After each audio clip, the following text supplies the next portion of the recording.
দল নিয়ে আর ভোট নিয়ে মারামারি করতে হবে। ছেলে একটা মানুষ করতে পারলেন না, যে বলতে পারে, একটা গান বানাতে পারে, যার গান বাংলাদেশে চলবে। ঠাকুরের গান কেন? ও তো মুসলমানের শত্রু, ও তো বাঙালিদের শত্রু, ও তো জাতির শত্রু, ও তো ঢাকা বিশ্ববিদ্যালয়ের শত্রু, সবচেয়ে বড় শত্রু। মুসলমান যেদিন ইংরেজদের হাতে নির্যাতিত, সেদিন ঠাকুর লন্ডনে মুচ পাকায়। মাটির মানুষে থাকতে হবে, মাটির মানুষ। আমি মাটির মানুষ, বাস। সবসময় নত। ক্ষমতা দেখে কোনো কাজ করব না, দলীয় দাপটে কোনো কাজ করব না। যা হবে হবে। জীবনে কোনোদিন মানুষের প্রতিশোধ নিব না, আর মানুষের পিছনে পড়ব না, বদনাম করব না। যা হবে হবে, ভেসে যাকার যাক, তাতে আসে যায় না। সম্মানিত দিনী ভাই বোন, বহুদিন আপনাকে আমি বলেছি, উপার্জনের আপনার বাঁচার 4টা পথ: 1 5 ওয়াক্ত সালাত, 2 হালাল রুজি, 3 কোরআন তেলাওয়াত, 4 আড্ডা পিটা চিরদিনের জন্য হারাম। দোকানে বসে আড্ডা পিটা, নাহলে মোবাইল না আড্ডা পিটেন, চিরদিনের জন্য হারাম। বলছেন যে আমার ভালো বান্দা দাস দাসীর জন্য এমন জান্নাত তৈরি করেছি, এত উন্নত মানের পদার্থ দিয়ে, এত উন্নত মানের খাওয়ার ব্যবস্থা আছে, উন্নত মানের। মারা তাইনুন, চোখ কোনোদিন দেখেনি। অমা সামিয়াত ওজনুন, কান কোনোদিন শুনেনি। অমা খাতারা বেকাল বেবাসার, মানুষের অন্তর কোনোদিন ভাবেনি থাকা খাওয়ার বসবাসের জায়গা এত উন্নত মানের হতে পারে। মানুষের চোখ দেখেছে আগ্রার তাজমহল, মানুষের চোখ দেখেছে আপনার ওই কলিকাতার হাওড়ার ব্রিজ, মানুষের চোখ দেখেছে ইরাকের ব্যাবিলনের ঘন্টা, মানুষের চোখ দেখছে মোবাইল, আরো কত কি দেখবে। মানুষের চোখ অনেক কিছু দেখেছে, আরো কিছু দেখবে। জান্নাত এর চেয়ে লক্ষ কোটি গুণ ভিন্ন। হাদিস বুখারী মুসলিম, হাদিসে কুদসি, আল্লাহ বলছেন জান্নাত এমন কিছু যেটা মানুষের চোখ কোনোদিন দেখেনি। ওমা সামিয়াত ওজনুন, মানুষের কান কোনোদিন শুনেনি। মানুষের কান শুনেছে দত্তরাজের কাহিনী, মানুষের কান অনেক কিছু শুনেছে। এরপরেও জান্নাত এমন কিছু যেটা মানুষের কান কোনোদিন শুনেনি। মানুষের অন্তর অনেক কিছু ভাবে, আকাশে যাব, এ দেশে যাব, সে দেশে যাব, অনেক কিছু ভাবে। জান্নাত এমন কিছু যেটা মানুষের অন্তর কোনোদিন ভাবতে পারে না, জান্নাত এমন হতে পারে। হাদিস বুখারী মুসলিম, হাদিসে কুদসি, আমি নিজ হাতে প্রতিদান দিব, মানে জান্নাত দিব। কেন? এবার ফিরে আসি, আগের হাদিসেও ছিল এই জন্য দিব, বুখারী মুসলিমের এই হাদিসে এসেছে এই জন্য দিব। আমার কারণেই তো 2টা জিনিস ত্যাগ করেছে। খাদ্য, 1 খাদ্য, বাচ্চা খাদ্য ছেড়ে দিতে পারে, বৃদ্ধ মানুষও খাদ্য ছেড়ে দিতে পারে। 2 প্রবৃত্তি, প্রবৃত্তি ছেড়ে দিয়েছে আমার কারণেই, সেই জন্য আমি নিজে হাতে নেকি দেবো। প্রবৃত্তি কাকে বলে? ঘুম থেকে উঠে বাইরে বের হওয়ার আগে মনটা চায় দাড়িটা একটু চেঁচে বের হই, এর নাম প্রবৃত্তি। আজ থেকে আর কোনোদিন দাড়ি চাঁচিয়েন না, দেখি আপনি পারেন কিনা প্রবৃত্তিকে কন্ট্রোলে রাখতে। মনটা চাচ্ছে প্যান্টটা টাকানোর নিচে রাখতে হবে, দেখি আজকের পরে আর কোনোদিন নিচে রাখবেন না, তার মানে আপনি প্রবৃত্তিকে মানেন না। ঠিক আছে, দোকানে বসে আড্ডা পিটা, সব দোকানে বদনাম, গীবাত, নিন্দে, কে কাকে মারলো, কে কাকে মারবে, অন্যায়, অবিচার, লুটতরাজ, রাহাজানি, দাঙ্গামা, হাঙ্গামা, জুয়াচুরি, চাঁদাবাজি। প্রায় মানুষই অন্যায় অবিচারের সাথে লেগে আছে।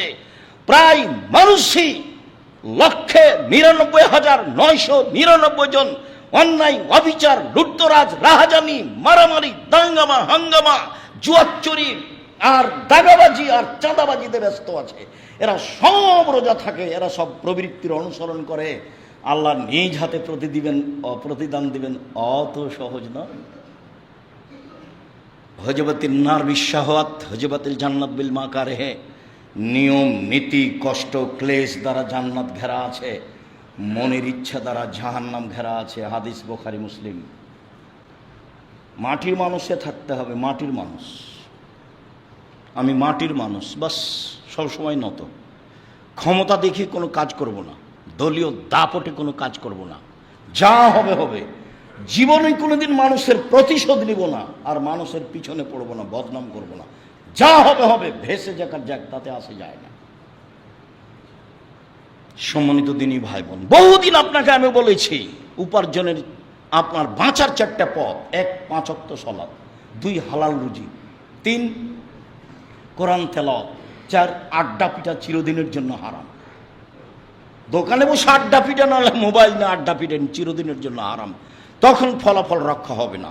বলছিলাম, আমার কারণে যখন প্রবৃত্তি ছেড়ে দিয়েছে, মিথ্যে কথা ছেড়ে দিয়েছে, দাগাবাজি ধোকাবাজি ছেড়ে দিয়েছে, বদনাম গীবাত ছেড়ে দিয়েছে, তখন প্রতিদান আমি নিজ হাতে দেব। কথা বুঝাতে পারিনি? এইটা আল্লাহ নিজেই উল্লেখ করছেন। আমি প্রতিদান নিজে হাতে দিব কেন? তার 2টা কারণ: 1, ও খায়নি সেই জন্য, আর 2, প্রবৃত্তিকে মেনে চলেনি সেই জন্য। বুঝা গেল না প্রবৃত্তি কাকে বলে? যে সব মেয়েরা নগ্ন হয়ে চলছে, মাশাআল্লাহ, বেরায়েতে তো বিবাহ লাগলে আপনার মেয়ে, আপনার বৌমা, বেশ আপনার ছেলে একসাথে দৌড়াদৌড়ি ছুটাছুটি, বুকে হাত বেঁধে আল হাদিস দেখাবেন না, ভুল হিসাব। জোরা আমিন বলে আল হাদিস দেখাবেন না, ভুল হিসাব। আমি আপনাকে কোনো দিন 1 মিনিটের জন্য ছাড় দিয়ে কথা বলা প্রয়োজন মনে করিনি। আর আপনাকে হিসাব করে কথা বলতে হবে এটা আমি কোনোদিন মনে করিনি। 13 বছর একটানা বেরায়েতের মাটিতে বক্তব্য দেওয়া বন্ধ থেকেছে। 13 বছর ঢুকলেই জেলে যেতে হবে, তাতে কি আছে? আমি তো বেঁচে আছি। আমি মুসলিম চিরনবীর মরণকে করি না ভয়, মরলে শহীদ, বাঁচলে গাজী, উভয় সমান। সারা পৃথিবী মানুষ দখল করতে পারে না। আজও বেঁচে আছি এবং ভালো অবস্থায় বেঁচে আছি, আপনাকে মনে রাখতে হবে। আলহামদুলিল্লাহ, খুব ভালোভাবে বেঁচে আছি। কোনো দিন জীবনে এই দীর্ঘ 90 সাল থেকে 36 বছর চলছে মাঠে আছি, কোনোদিন মানুষের কাছে নত হওয়া লাগেনি, মানুষের কাছে নিজের সুবিধার জন্য টাকা চাওয়া লাগেনি, পরিবারের জন্য টাকা চাওয়া লাগেনি, পথ খরচ চাওয়া লাগেনি। আছি আলহামদুলিল্লাহ, খুব ভালো আছি। আর প্রতিষ্ঠানগতভাবে যদি দেখেন তো সারা এশিয়া মহাদেশে ভালো অবস্থা আছে আলহামদুলিল্লাহ। আপনার বাড়ির পাশে যেটা আছে সেটা 100 বিঘা জমির উপরে, যান দেখে আসেন কালকে। যেটা রাজশাহীতে আছে ছেলেদের, সেটা 50 বিঘা জমির উপরে। যেটা মেয়েদের তৈরি হচ্ছে সেটা 70 বিঘা জমির উপরে। যেটা চট্টগ্রামে আপনার দিনাজপুরে আছে সেটা 20 বিঘা জমির উপরে। আমি তো ভালো অবস্থায় দেখছি, কোনো সমস্যা আমি মনে করি না।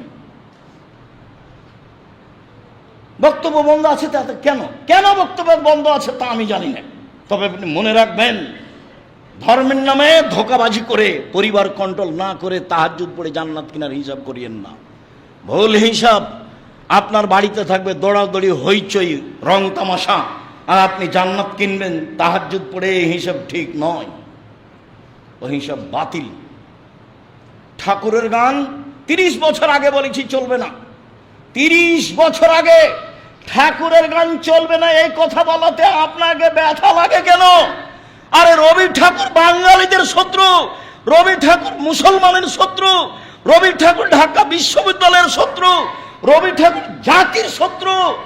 যেদিন মুসলমান ভারত, বাংলাদেশ, পাকিস্তানের ইংরেজদের হাতে নির্যাতিত, সেদিন রবি ঠাকুর লন্ডনে মুছ পাকাই। সে রবি ঠাকুরের গান সেরে কি গান আমি বলবো? ওমা তোমার আকাশ তোমার বাতাস, ও কালিমা তোমার আকাশ তোমার বাতাস। আমি বলিনি, আমার ছেলে মেয়ে বলবে না, দেহের স্বাস্থ্য আগল বলবে না। আর জন্মসূত্রে সেরে তাহাজ্জুদ পড়ে কি হবে? 18 কোটি মানুষ আছে দেশে, দল নিয়ে আর ভোট নিয়ে মারামারি করতে হবে। ছেলে একটা মানুষ করতে পারলেন না, যে বলতে পারে, একটা গান বানাতে পারে, যার গান বাংলাদেশে চলবে। ঠাকুরের গান কেন? ও তো মুসলমানের শত্রু, ও তো বাঙালিদের শত্রু, ও তো জাতির শত্রু, ও তো ঢাকা বিশ্ববিদ্যালয়ের শত্রু, সবচেয়ে বড় শত্রু। মুসলমান যেদিন ইংরেজদের হাতে নির্যাতিত, সেদিন ঠাকুর লন্ডনে মুছ পাকায়। ঠাকুরের গান আমি স্বাগত জানাবো? অসম্ভব হতে পারে না। বেরায়েতদের পৃথিবী ছোট নয়, সারা পৃথিবী অনেক বড়। সম্মানিত দিনী ভাই বোন, এই কথা বলে আপনাকে আমি খাটো করতে চাইনি। আপনি আমার ভাই, আপনি আমার বোন। যেটা সত্য সেটাই মেনে নিতে হবে, যেটা অসত্য সেটাই ছেড়ে দিতে হবে। এতেই কল্যাণ রয়েছে, অবশ্যই কোন রয়েছে। বলছিলাম নফল সিয়াম, আল্লাহ আমল করার তৌফিক দান কর। আল্লাহুম্মা আমিন। আল্লাহুম্মা সাল্লি আলাইহি।